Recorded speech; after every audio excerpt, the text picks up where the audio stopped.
Hello and welcome to Brew Photography. Today we're doing something a little bit different. Instead of a single review, I wanted to open up the cabinet and talk about my personal favorite modern-ish lenses and exactly why they've earned their keep. I have decided to split this video into two parts. Today is all about the modern era, and the next video will be dedicated specifically to my favorite vintage lenses. So, let's dive in.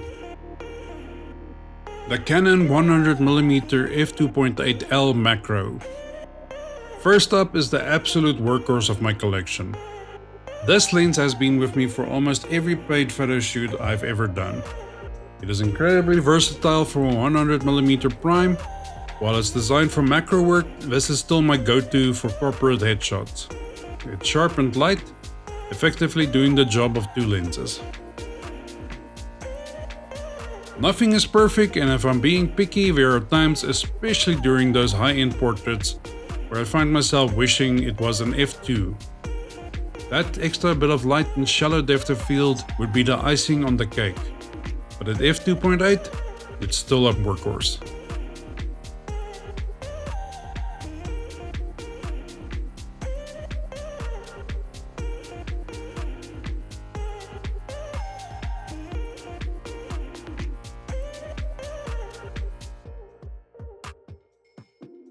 The Canon EF 24mm to 70mm f2.8L. This was the first pro-level lens I ever saved up for. It stays in the bag wherever I go. From family shoots and landscapes to infrared work, it's a permanent lens in my bag. If I'm honest, it doesn't have a ton of character in the way we usually talk about it on this channel, but maybe that is its character. It's a blank slate. It's a lens I reach for when I need to get the shot, and I need guaranteed results.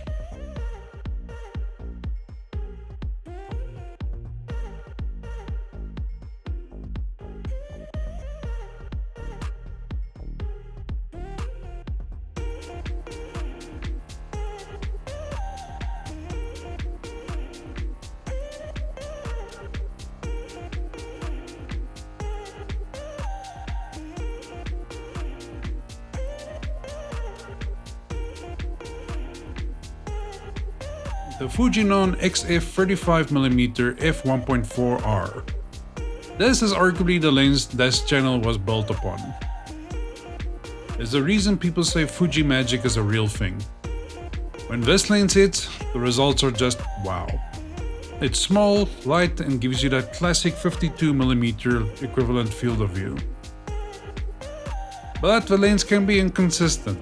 When the magic isn't there, it just looks like a standard 35mm lens on a crop sensor.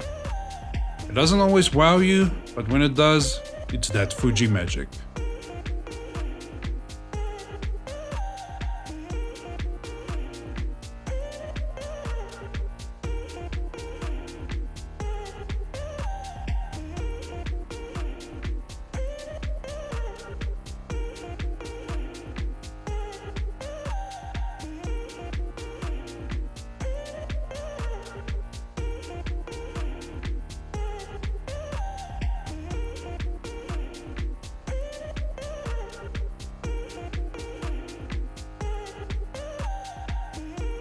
The Sigma 35mm f1.4 DG Art.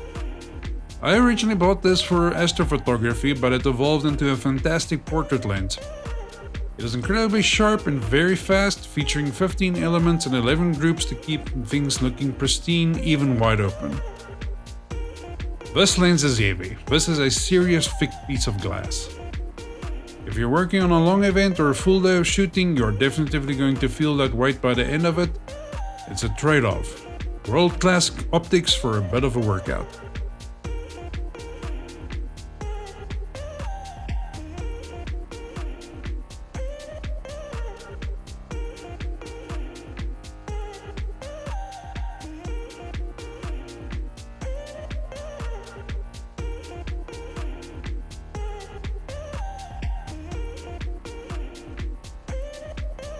The Canon EF 70 to 300mm f4 to 5.6. This was my main birding lens for a long time.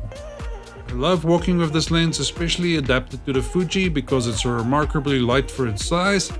On a crop sensor, that 480mm equivalent reaches plenty for a casual birder like me. I rarely find myself shooting this at the 70mm end, the bokeh is basically non-existent there. And honestly, I always find myself wishing it had just a bit more reach. Maybe 100 to 400mm instead. But for what it is, it's a stellar performer.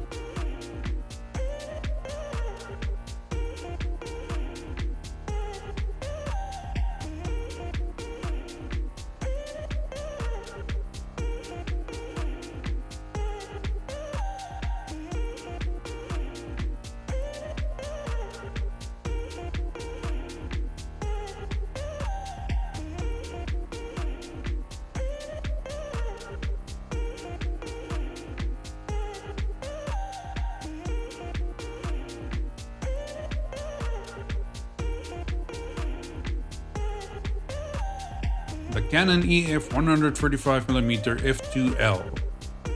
Finally, we have my unicorn lens. This makes the background completely melt away. The rendering is amazing and stays tack sharp even wide open thanks to those ultra low dispersion elements inside. Much like the Sigma, it is a heavy lens. It's also a very specialized lens. It was built for portraits and not much else. It's a one-trick pony, but it performs that trick better than almost anything else in my cabinet.